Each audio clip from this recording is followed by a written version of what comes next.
everybody, welcome to my homestead and welcome to my channel. My name is Jared. In this video, I want to share something that was shared to me by Spencer Charles in an email. It's something that President M. Russell Ballard said a long time ago, really interesting about President Nelson and President Oaks. So I'm going to show you what that's about in just a second.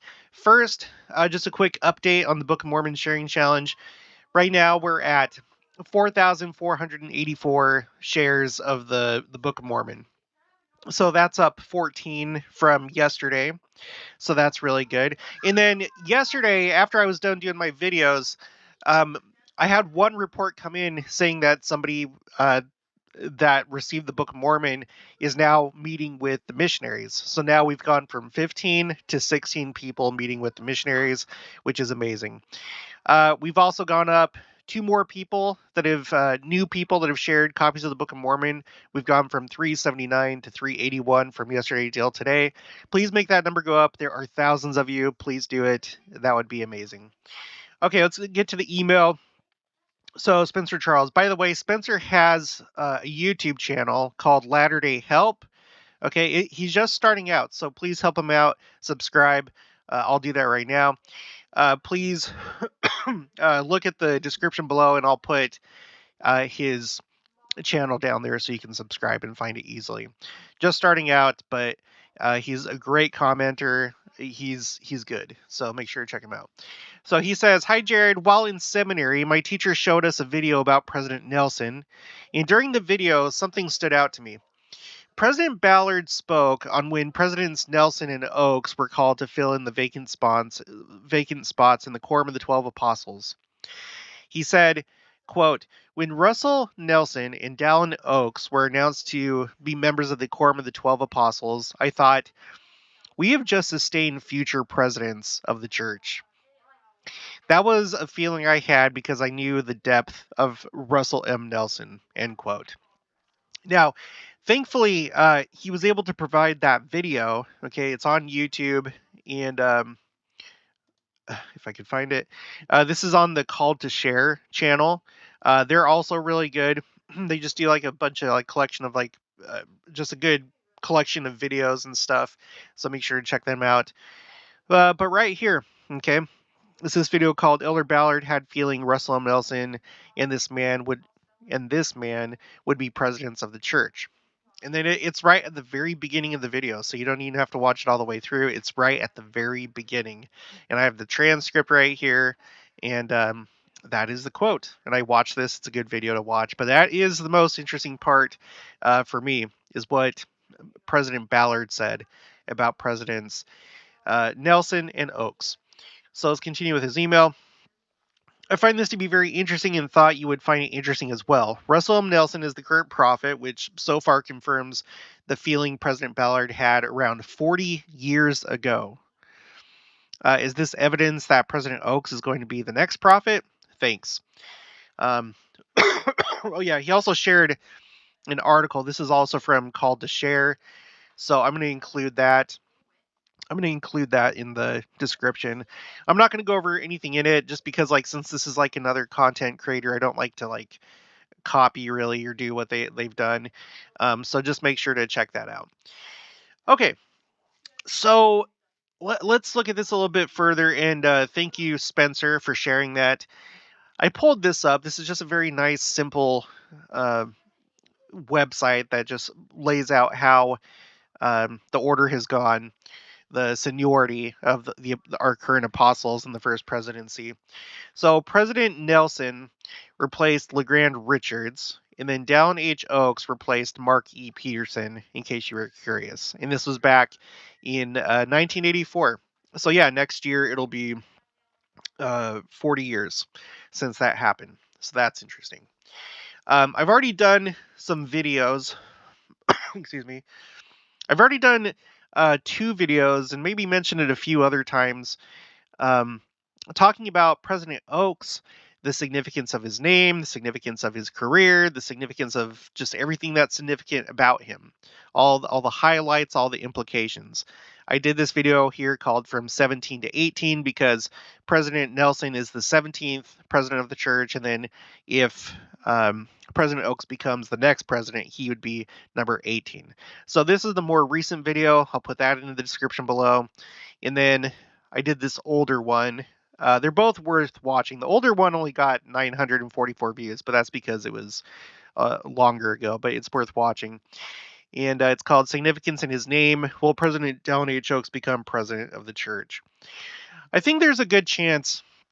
I could see it either way for multiple reasons, and I don't care to like try and really make it make a prediction. Rather than, I rather prefer to just look at the possibilities and just wait and see what happens. So let's look at a few other things here. So he is the next in line. Well, you just go here. So it goes by seniority. So he'd be the next in line to become the prophet. Okay, after President Nelson. We've looked at their ages. Okay, so we have President Nelson.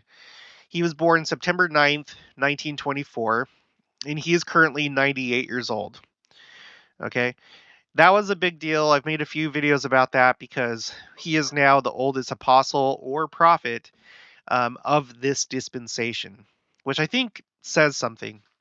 And the fact that he's coming up on 100, we've wondered if, if he's the prophet of the millennium, he may be among the first that gets twinkled from mortality into immortality, going from a translated body to a resurrected body. Because once we're in the millennium, there's not going to be death like we know it now. There's not going to be um, burying people in the ground. You're just going to go straight from being alive to being really alive once you're resurrected. So it would be perfect if President Nelson was the prophet of the second coming for that reason, because it would just be such a powerful image of having the prophet himself be one of the first ones to be twinkled. It'd be amazing. President Oaks, he's 8 years younger. He was born August 12th, 1932. Right now, he's 90 years old. Okay. Now, what's interesting about that is in 10 years from now, in the year 2033, he will be 100.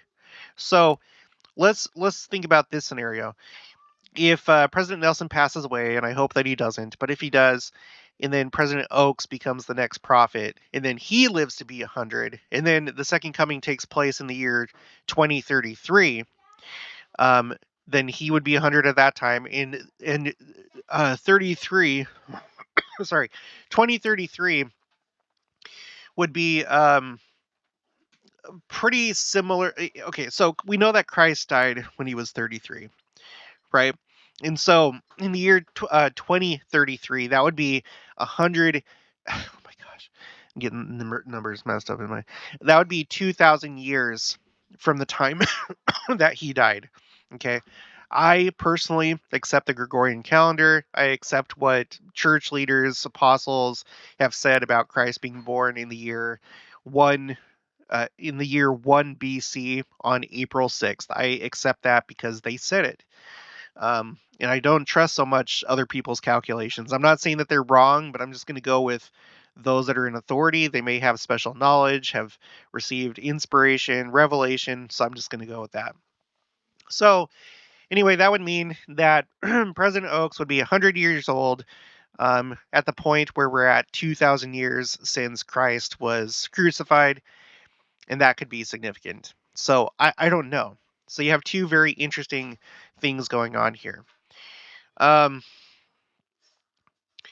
it may be, because I don't know how things are going to work once Christ comes. We know that he's going to, Adam on and he's going to receive all the keys.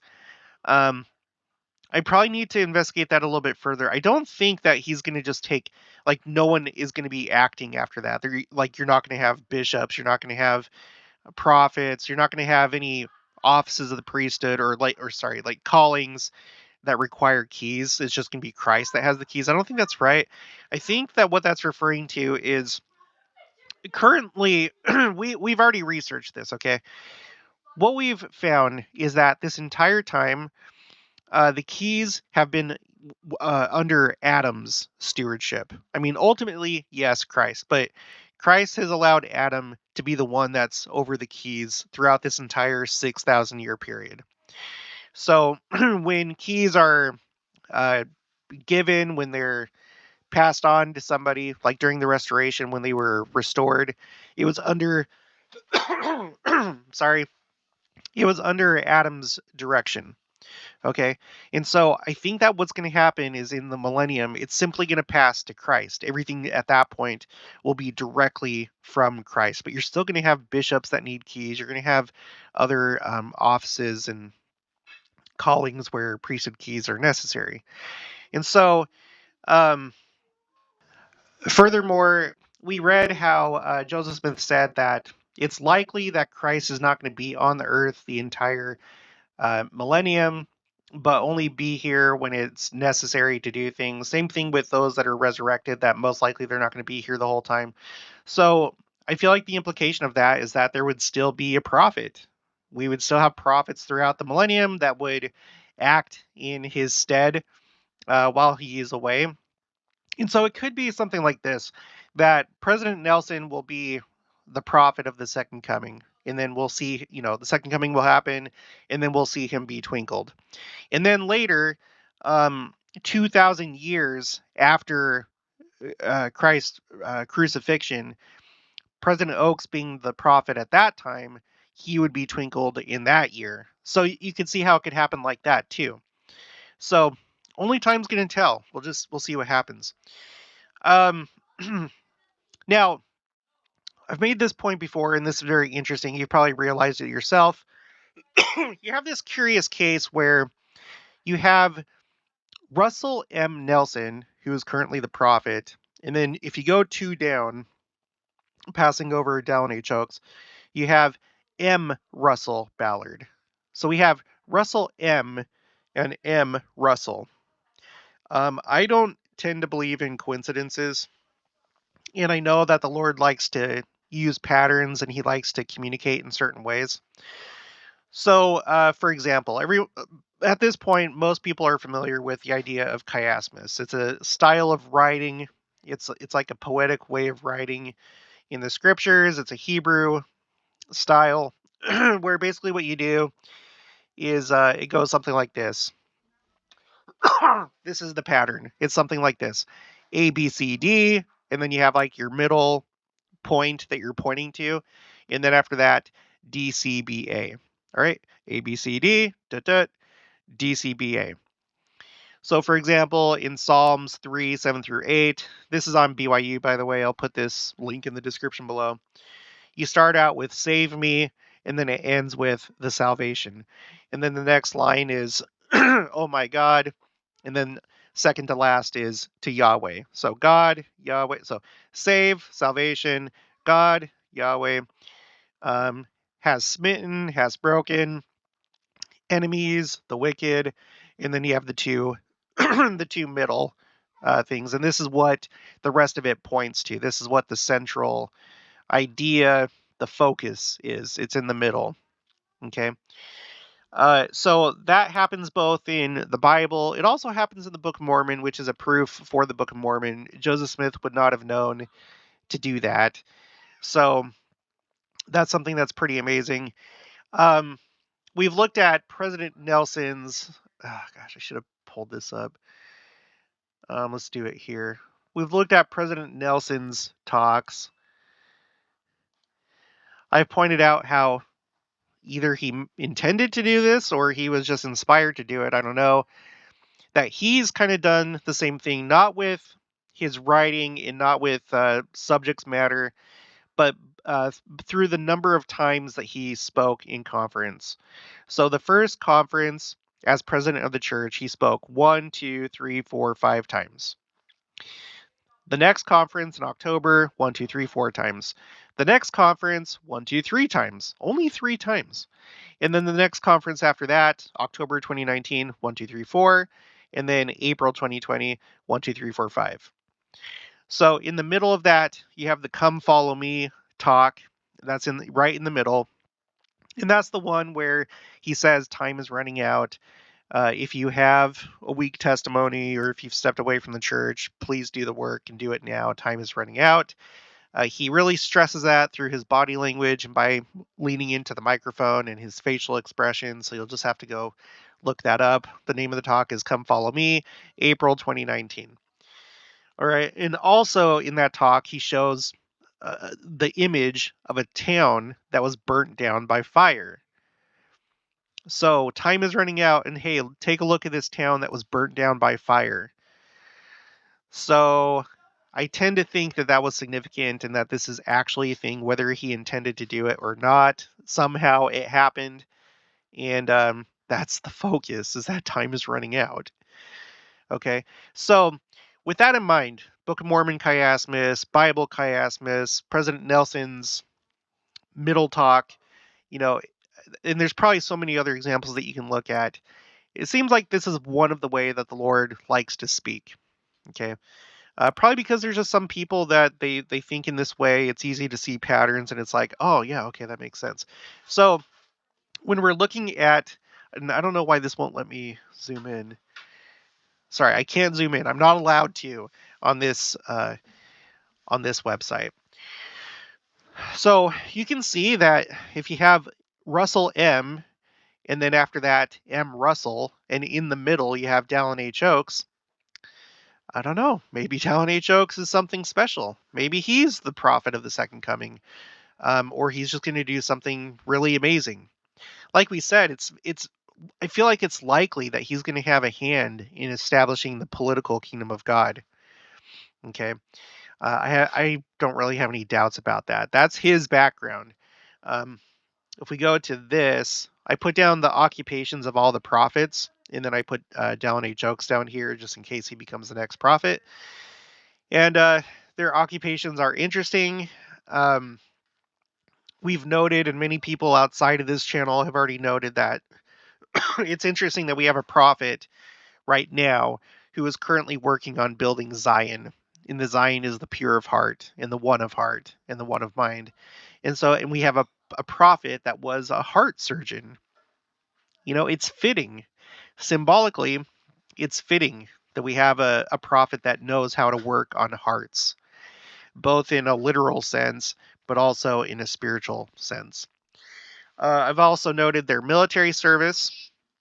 And this is kind of weird. It's interesting to note that before Thomas S. Monson, there aren't any presidents of the church that served in the military, with the exception of Joseph F. Smith, who was in the Nauvoo Legion, or a militia. So, and that's not quite in the same category as being in the Navy or the Army. But count it how you will. But now we have Dallin H Oaks. If he becomes prophet, he'll have served in the National Guard. If you're from a country outside of the United States, because I do have international viewers, basically the way that it works, let's look at a map here. United States map. Okay, so what you have for the entire country, you have the national military. You can think of it as the national military. And you have its, now it's 6 branches, right?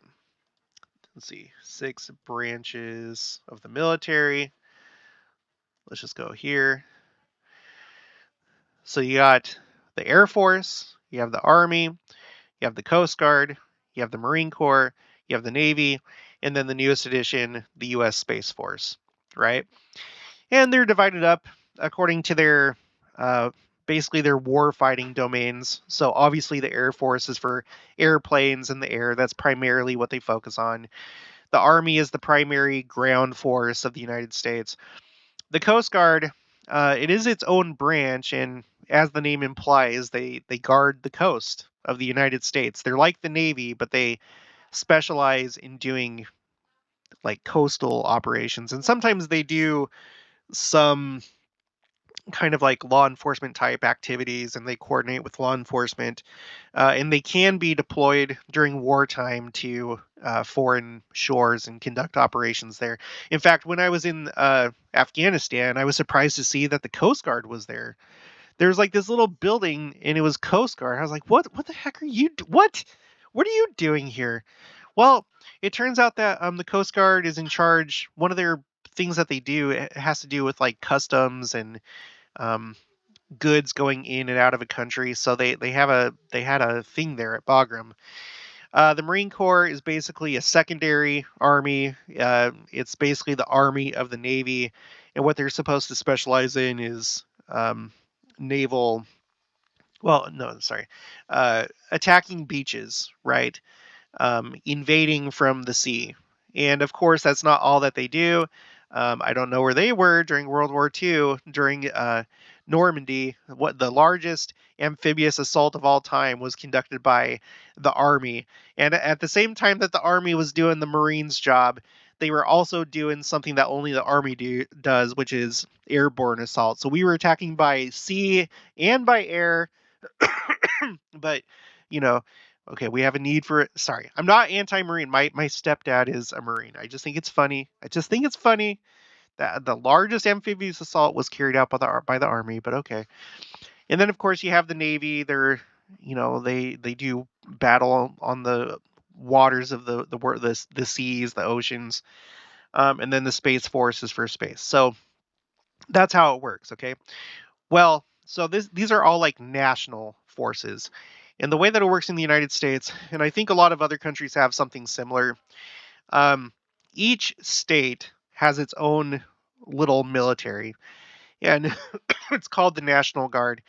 And they're kind of like the reserves, where they only meet once a month, and then once during a year, they'll do like a field training exercise, or they'll have like 2 weeks, 2 consecutive weeks of training. um, so they're meant to be kind of like official state militia, or each state, like I said, has its own. It's basically it's under the command of the governor of each state. Each state has one. Um, and they're funded not by the federal government, but by the state government.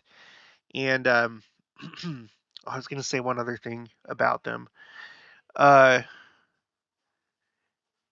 they're a component of the United States Army. The United States Army has the active army, and then the Army Reserves, and then the National Guard falls under uh, the United States Army, even though it's like a separate thing. It's called a component. Okay, so anyway, that's enough about that with learning about the United States military. So President Oaks, he was in the National Guard. Um, what I think is interesting about that, if you think about it, he talks a lot about the United States. He was the one that recently said that we should look at the future of this nation with optimism and hope. In fact, I think I have that quote here somewhere. It's under my "The Future is Bright" timeline. I'm going to read it. Here it is. This was April General Conference 2021. Our belief in divine inspiration gives Latter-day Saints a unique responsibility to uphold and defend the United States Constitution and principles of constitutionalism wherever we live. We should trust in the Lord and be positive about this nation's future. So again, if you're looking at this in both a symbolic and a literal sense, well, he's literally interested in safeguarding the nation, right? Say the specifically the Constitution. And it's interesting that the branch of military that he served in was the Army National Guard, you know, guarding the nation. So you see how there's like some symbolism there. I think that's interesting. Um, and remember, we recently read that it appears the way that the political kingdom is going to roll forth is it's going to start with one nation, presumably the United States, and then it's going to expand. The political kingdom of Jesus Christ, it's going to expand until the entire world is under Christ's dominion. It's not going to be like an instant thing. It's like a process of some sort. Um, so interesting to think about Dallin H. Oaks being the guard of that nation, right? The one that's the nation that starts the political kingdom of God. All right. So Now, a couple other things. One thing that we've been keeping keeping tabs on is the age of President Nelson, and all these other world leaders that are mysteriously dying all around the same time. I've done a number of videos about this. That's why I have this pulled up. So we have like this strange string of deaths all within a few months of each other. In July of last year, Shinzo Abe was assassinated. He was the Japan's longest serving prime minister, died at the age of 67. After that, we had Mikhail Gorbachev. He died at the age of 91, so he was in his 90s. He was the longest living leader of the Soviet Union. The Soviet Union, for a long time, was the other superpower in the world. Very powerful. Um, World War III could have started during that time, but thankfully it didn't. But anyway, he passed away before President Nelson did. Just a couple weeks later, or like a week later, Queen Elizabeth II died at the age of 96, longest reigning British monarch and second longest reigning sovereign worldwide, behind French King Louis XIV. The next day, President Nelson had his birthday after the Queen died. He turned 98, became the oldest living prophet or apostle of this dispensation. Go up a little bit. Okay, in November, Jiang Zemin passed away at age 96, longest living president of China and leader of the Chinese Communist Party. About a week or two later, Abigail Kawananakoa, the quote-unquote last Hawaiian princess, passed away at the age of 96. I mean, look at that. 96, 96, 96, and then 91. Okay. You had Edson Arantes do Nascimento, or Pele, who was unofficially nicknamed the King of Soccer. He passed away at the age of 82. So now we've gone from like these the political domain with all these different countries and states. Now we're going into soccer, which for a lot of people that might as well be their country, their nationality, their identity is their sports teams. And then after that, 2 days later, Pope Emeritus, meaning that he had stepped down, but he was still considered a pope, I guess, or he had that special status, Pope Emeritus. Okay, Pope Emeritus Benedict passes away, age 95, and out of the almost 2,000 years of the Catholic Church, he was the longest living pope of all time, and he died the last day of the year, almost as though the symbol of that is that the Lord was not going to allow him to see the next year. And why is that? We don't know yet. You know, that could be right, it could be wrong, but he lived it's almost like the Lord permitted him to live all the way up till the last second before blank. Fill in the blank. A couple weeks after that, the last king of Greece, Constantine II, passed away. Now, yes, he had been in exile for the majority of that time, but the fact is that he was the last king of Greece. He died at the age of 82. 2 days later, Lisa Marie Presley passes away, the unofficial title of Princess of Rock because her father was Elvis, the king of rock. She died at 54. And then, 5 days later, Lucille Randon passes away at the age of 118 years and 340 days, the longest living nun of all time. How is it that for 2,000 years, roughly, you have the longest living pope and the longest living nun that pass away? Explain that to me. How does that happen? Okay, that to me is just beyond coincidence. And then that's it so far. Now, we've been looking at Jimmy Carter. Okay. So he is the longest living U.S. president. So we've already covered all these different nations and powers: Japan, the Soviet Union, the United Kingdom, the Catholic Church, Greece, okay, China, all these like big world players. Okay, now it's almost like the last one, the last of this series. I don't know if he'll be the last, is Jimmy Carter. He was born October 1st, 1924. He's the same age as President Nelson.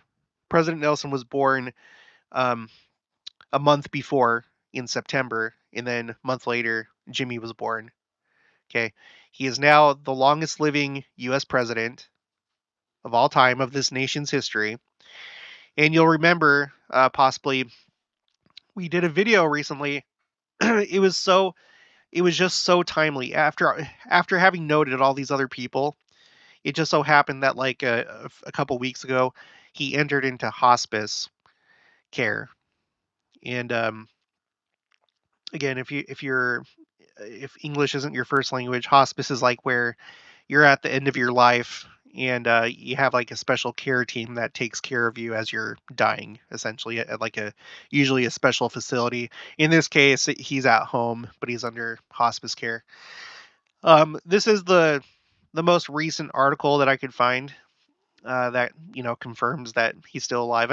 It'll be national news, once he passes away. But yeah, he's at home, and most likely he's going to pass away pretty soon. Uh, when you enter into hospice, it's basically just a matter of time, like a matter of a short time. So it's likely, we don't know, but it's likely that he's going to pass away before President Nelson does. Because President Nelson isn't in hospice care. If anything, it seems like he still has a lot of miles on him left to go, right? So, just like the darndest things are happening right now. I've never seen a time like this in my life. I'm not as old as some of you, but I'm sure that you haven't seen a time like this either, no matter how old you are. But let me know in the comments if you disagree with that. Yeah, that's it. So anyway, circling back around to what Elder Ballard said, or sorry, President Ballard, because he's the president of the Quorum of the 12 Apostles. He probably did have special insight. I think they all do. I really hold these men up.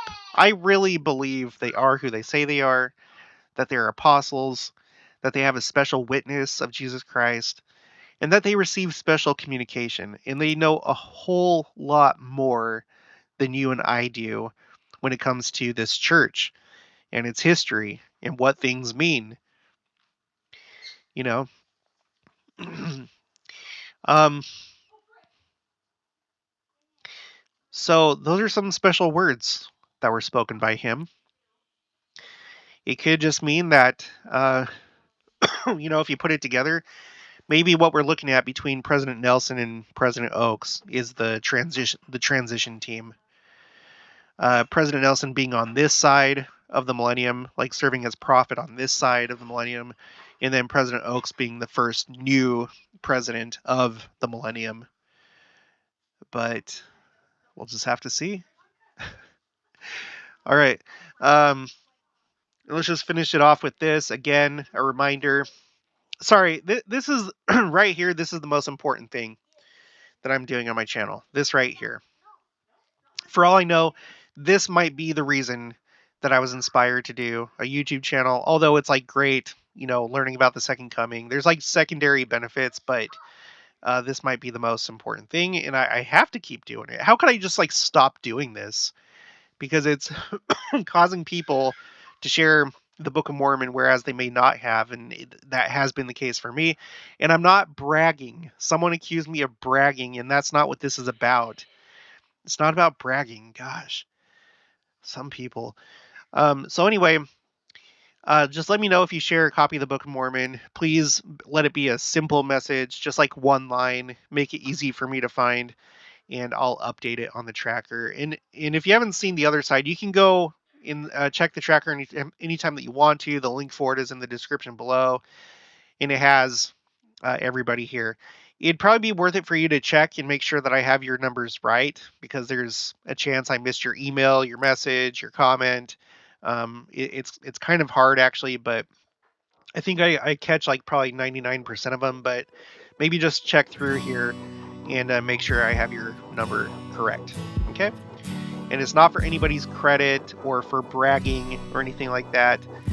This is simply a way to encourage others to share the Book of Mormon, and it seems like it's been successful. So, all right, that's going to be it for this one. If you haven't already, please make sure to subscribe, like this video if you liked it, leave your thoughts and opinions down in the comments below. Also, make sure to share it, and I'll talk to you guys later.